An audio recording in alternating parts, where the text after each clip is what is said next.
Are you going to do the Lambeau leap? Nah. That was great. No. That was quick and to the point. Some things you just don't do, Jimmy. That is correct. I think you just have real respect for that. I don't think he wants to bring any ire Yep. upon him. Lambeau leap in our house, not so fast, my friend. There you go. That was, of course, Kyler Murray. And the big game is this Sunday at Green Bay, the Cardinals and the Packers. And that means we're going to dive into that contest. Howard Balzer is with us right now. And once again, let me just give a quick shout out. It was short notice, and Howard answered the call because Rock and Manuch were off both Tuesday and Wednesday, and Howard was available and hung out with me, which is very difficult to do, Manuch. Howard, thank you so much. We appreciate you. You are the basically the closer. You're the Al Rabowski, if I will, of Rock and Manuch, Jimmy B. I could take you back to those good old St. Louis days there, Howard. There we go. I can appreciate that, or maybe you can even call me Chad Ryland for that matter. But whoever it is, I'm more than happy to help. And it's good that I was there yesterday instead of being with the Cardinals, because then no one can blame me for asking Kyler Murray if he was going to do the Lambeau leap if he scored.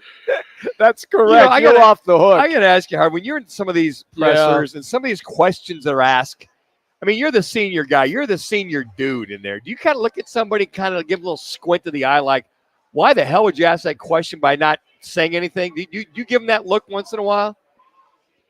Once in a while, but I also understand that different people, whether we're print, whether we're radio, whether we're TV, have different things we're trying to get out of the those sessions. And TV guys, they're looking for a little, sound bite or whatever to use on their show, which of course then they have to edit down anyway. And so yeah, sometimes there's some strange ones, but I think this group is pretty good. I wonder sometimes when guys wonder about me, they know on Wednesday I'm going to ask Jonathan Gannon who's wearing the Pat Tillman jersey in practice, because I think it's kind of a cool thing that he does. And when I talk to the player who does it, they appreciate it tremendously.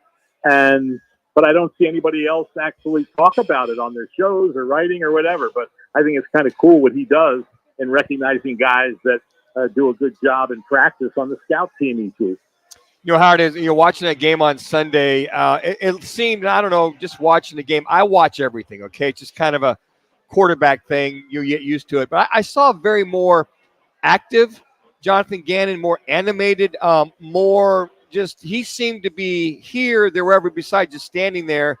If I just take a page out of the old Vince Tobin look on the sideline, just kind of hanging out there. Was that intentional? Did anybody ask him about that in particular? Or was that just me seeing some things that maybe he has been doing? No one asked him about that. I didn't notice it that much. I mean, there's only so much opportunity we have to really see. Sure. When the camera goes on him, or if you're at the game, even then it's hard to really see because you're far away in the press box, and you'd have to have the binoculars trained on just him. So I don't know. I think he's pretty consistent with the way he is during the games, and I think players appreciate that. He's consistent after games also, whether it's a win or a loss. I mean, heck, it was interesting to me. You get some answers like when I asked Nick Rallis Tuesday about the red zone, and then I asked Buda Baker about that today and how successful they are. And he says, well, yeah, that was important. He says, but we'd much rather have it so they don't get to the red zone.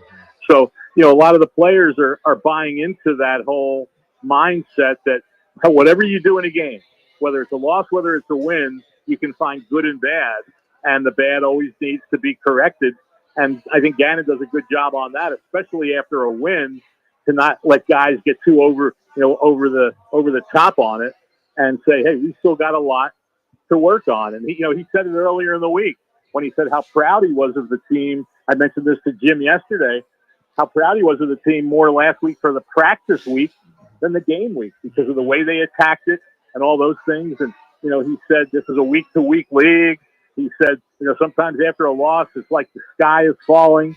But, the reality is different than that. And I think he's got this team on a good path for working to do what they, do as best they can with the talent at hand. All right, so they are, of course, the underdog heading into Green Bay to face the Packers. How do you view this game then after coming off that stunning win at San Francisco?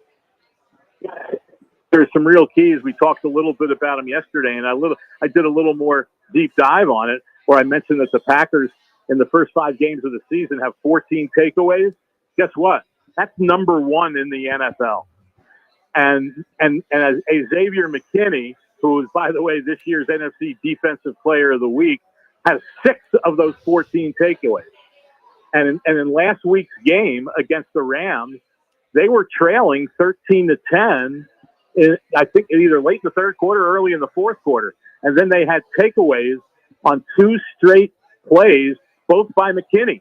One on an interception, one on a recovered fumble. The Packers went down to score on both of those, and they ended up winning the game 24-19. So I think that's going to be a key, and I think this team realizes it. Kyler Murray talked about it yesterday.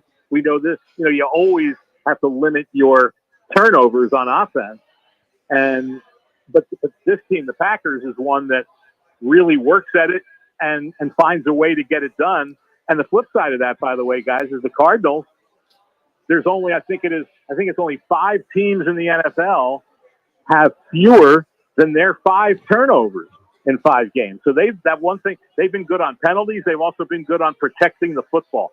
So I think that could end up being one of the real keys in this game. We know how important it was last week when the Cardinals stopped the Packers in the red zone and also had those 3 takeaways in the the second half.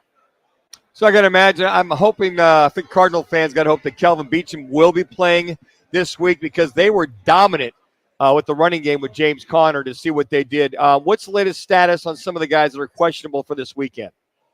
Yeah, I think I'm pretty sure Beachum will play. Last week they did the same thing with him. He didn't practice on Wednesday. Then he was limited on Thursday and Friday, which is what his status is today. After not practicing yesterday, he's limited today. So, and I saw him briefly after practice. I said, "How you feeling?" He says, "Much better." So I'm sure he will play. The big question is right guard, where Will Hernandez obviously is out, and we're assuming it'll be Tristan Colon. They've got some other options maybe for down the road, like John Gaines and Isaiah Adams, but those guys have never played a snap on offense in an NFL game. Tristan Colon has played a bunch of snaps with his team, and he came in for Hernandez. 2 minutes. And he was at right guard in the James Conner 14-yard run right after. I'm sorry, that's the play that Hernandez got injured on. Yes, yeah. He was in the play.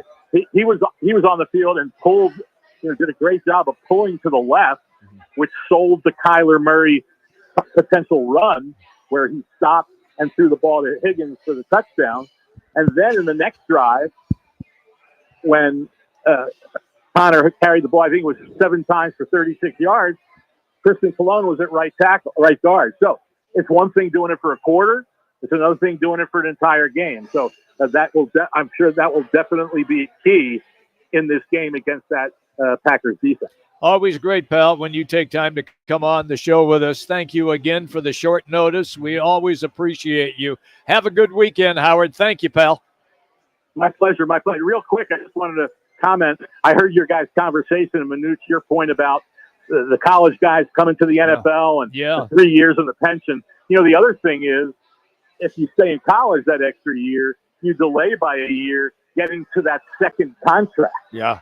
And Well, so, that could be an issue too. So sometimes it's not an easy decision for these guys what to do, whatever the NIL money is. Great insight as always. Have a good weekend, Howard. Talk to you. All right, guys. Take care. There you go. Howard Balzer, everybody. Cards Wire USA Today. You can follow him as well on X or Twitter at HBalzer721. That's HBalzer721. Quick timeout. When we come back, we'll update you. Our State 48 Roofing. It's your call. Question of the day. A little football at 50 and what's on tap. We're hanging out Twin Peaks in Glendale. Rockin' Manooch with Jimmy B. Fox Sports 910. Valley traffic from the Valley Toyota dealer.